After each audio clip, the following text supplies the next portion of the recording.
Inao Oulaye Ravinel, joueur du Bestia, est nominé pour le titre de la meilleure pépite de la Ligue 2 BKT pour le mois de février. Il a su se distinguer par ses performances exceptionnelles, impressionnant les observateurs du football. Cette reconnaissance est le fruit de son travail acharné et de son talent sur le terrain.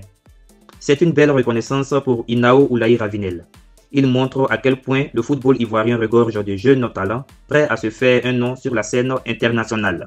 Si le joueur continue sur cette lancée, il pourrait rapidement attirer l'attention de clubs plus grands et renforcer encore davantage l'image du football ivoirien. Ismaël Pepe Touré, l'ancien défenseur du Bouaké FC, est maintenant à Hapoel Rama en Israël et il montre déjà qu'il est un vrai phénomène dans son poste. Ce jeune défenseur central âgé de seulement 2006 brille par sa technique, sa vision de jeu et ses interventions précises.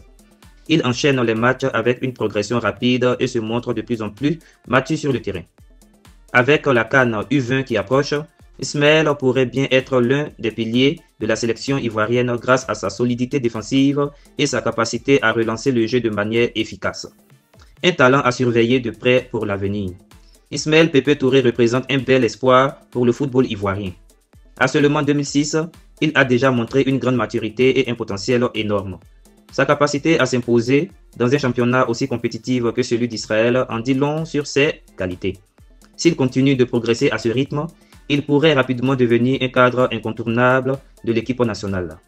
Il est essentiel que l'Ivoire Coste continue de mourir et soutenir ses jeunes talents comme Israël, car ce sont eux qui porteront l'avenir du football ivoirien sur les grandes scènes internationales. Mohamed Ngranda, milieu de terrain devenu incontournable en Algérie, a décidé de prendre sa carrière internationale en main. Après avoir attendu un appel de l'ex-sélectionneur Emerse Faé, il n'a pas eu de réponse et a finalement choisi de jouer pour le Burkina Faso, son pays d'origine. Son club a d'ailleurs confirmé sa convocation avec les étalons pour les éliminatoires du Mondial 2026. Ces dernières années, plusieurs joueurs ivoiriens comme Goubi Gérard, Oumar Sako et Arthur Bada ont également fait le choix de représenter d'autres pays. C'est toujours une décision difficile de choisir entre jouer pour son pays d'origine ou un autre pays où on évolue professionnellement. Mohamed Ngranda a pris un tournant important en choisissant de représenter le Burkina Faso. Il est clair qu'il a beaucoup à apporter à l'équipe des étalons et cela pourrait être un atout pour sa carrière. C'est une belle opportunité pour lui de s'épanouir sous de nouvelles couleurs et d'écrire une nouvelle page pour son histoire.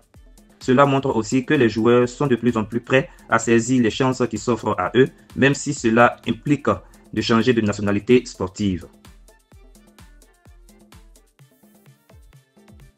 Malik Oyalkouye, le jeune milieu ivoirien qui a fait une ascension rapide vers le haut niveau, n'a pas oublié ses racines. En ce mois de Ramadan, il a fait un don à ses amis du quartier d'Abobo Myria, là où il a grandi et commencé à jouer au football. Le don comprend 22 paires de crampons et 2 paires de gants, un geste très généreux et symbolique. C'est un bel exemple de solidarité et de reconnaissance pour ceux qui l'ont soutenu dans ses débuts. Un grand geste qui mérite d'être salué. Malik Oyalkouye montre qu'il n'a pas oublié d'où il vient et ça fait chaud au cœur. C'est un exemple pour les jeunes footballeurs et un beau geste de solidarité en ce mois sacré du Ramadan. Offrir des équipements à ses anciens camarades de jeu est un moyen de leur donner les outils pour réaliser leurs rêves. Ce type d'attitude renforce la cohésion et l'esprit de communauté et c'est vraiment inspirant de voir un joueur comme lui utiliser son succès pour aider les autres. Un geste qui mérite vraiment d'être salué.